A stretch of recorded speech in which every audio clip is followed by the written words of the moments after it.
Das wollen wir einordnen lassen. Zugeschaltet ist uns jetzt aus Jerusalem Professor Simon Wolfgang Fuchs, Professor für Nahoststudien. Guten Morgen, Herr Professor. Guten Morgen. Guten Morgen aus Jerusalem. Wie sind denn eigentlich jetzt die Reaktionen direkt in Israel genau auf diese Strafbefehle gegen Netanyahu und Galland? Ja, es ist wirklich eindrucksvoll, dass die Meinung hier eigentlich sehr einhellig ist. Also ich habe keine anderen Stimmen gehört als diejenigen, die Sie jetzt schon erwähnt haben: Empörung, Entrüstung. Selbst von den linksgerichteten Oppositionsparteien kommt Unterstützung für Netanyahu in dieser Hinsicht, dass man sagt, das ist beschämend. Wir führen hier einen Krieg und Israel wird immer seine Bevölkerung schützen, seine Bürger verteidigen und wir akzeptieren das auf keiner Art und Weise. Die einzigen Stimmen, die sich dagegen stellen, sind arabische Abgeordnete in der Knesset. Herr Fuchs, aber das ist ja jetzt die Frage auch, wie man das in der Praxis handhabt. Die Kritik ist ja das eine, aber theoretisch müsste ja auch Benjamin Netanyahu sein Reiseverhalten daran anpassen. Denn etwa wenn er nach Deutschland kommen würde, müssten wir ihn ja eigentlich dann auch festnehmen lassen. Gibt es da auch schon erste Hinweise, ob man darauf in der Form auch reagieren wird? Es ist natürlich interessant, dass von deutscher Seite noch keine offiziellen Stellungnahmen dazu vorliegen. Heute Morgen im Deutschlandfunk hat Nils Schmidt, der außenpolitische Sprecher der SPD-Fraktion, das so bestätigt, dass Netanyahu festgenommen werden würde. Aber ich glaube, es ist auch wichtig, wenn wir uns mal das Reiseverhalten von Netanyahu anschauen. Seit dem 7. Oktober und seit dem Krieg war er eigentlich hauptsächlich in den USA unterwegs. Ich glaube, das würde er weiterhin auch tun. Da sind natürlich auch jetzt Spekulationen, schießen ins Kraut. Was würde passieren, wenn seine Maschine zwischendurch einen mechanischen Fehler hat, zwischenlanden müsste? Dann sind natürlich diplomatische Verwicklungen gegeben. Allerdings ist der Zustand der israelischen Luftflotte durchaus besser als die der deutschen. Von dem her könnte ich mir vorstellen, dass Reisen weiterhin in die USA einfach auch möglich sind.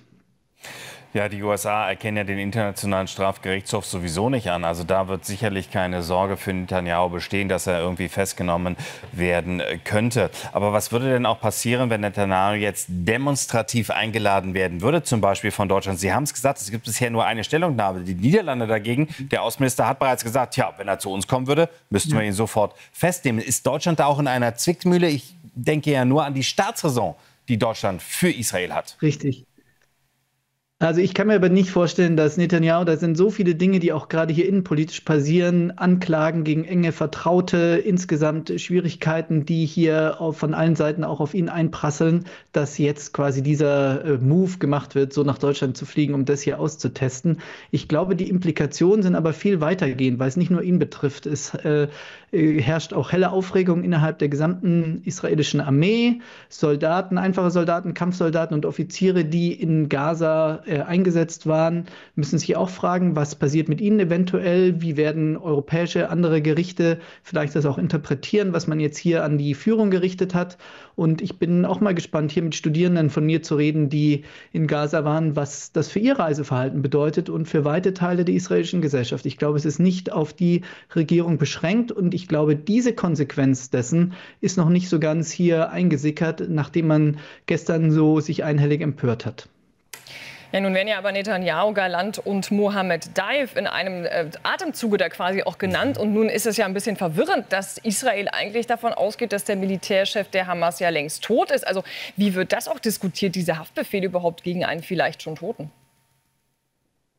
Ja, das ist ein sehr guter Punkt. Also von israelischer Seite wird es natürlich als große Affront wahrgenommen, dass man hier gleichgesetzt wird. Ich denke, es lohnt sich aber, in die Pressestatements des Internationalen Strafgerichtshofs einmal hineinzugucken. Wir kennen ja noch nicht die genauen, sehr detaillierten Urteile, sondern nur die Zusammenfassungen. Und ich denke, der Strafgerichtshof hat hier schon deutlich gemacht, dass unterschiedliche Dinge vorgeworfen werden. Also wenn wir uns Mohammed Deif anschauen, ist es ganz klar, dass es hier um Kriegsverbrechen wie Auslöschung geht, was Israel explizit nicht vorgeworfen wird, und auch Kriegsverbrechen wie Vergewaltigung oder eben auch Geiselnahme. Die Vorwürfe sind anders gelagert. Natürlich sind beide jetzt erstmal, wie gesagt, es sind Haftbefehle. Das muss natürlich weiterhin auch in der Hinsicht auch für alle Beteiligten sollte dann quasi auch die Unschuldsvermutung dann da gelten. Das ist noch nicht das Urteil natürlich abgeschlossen.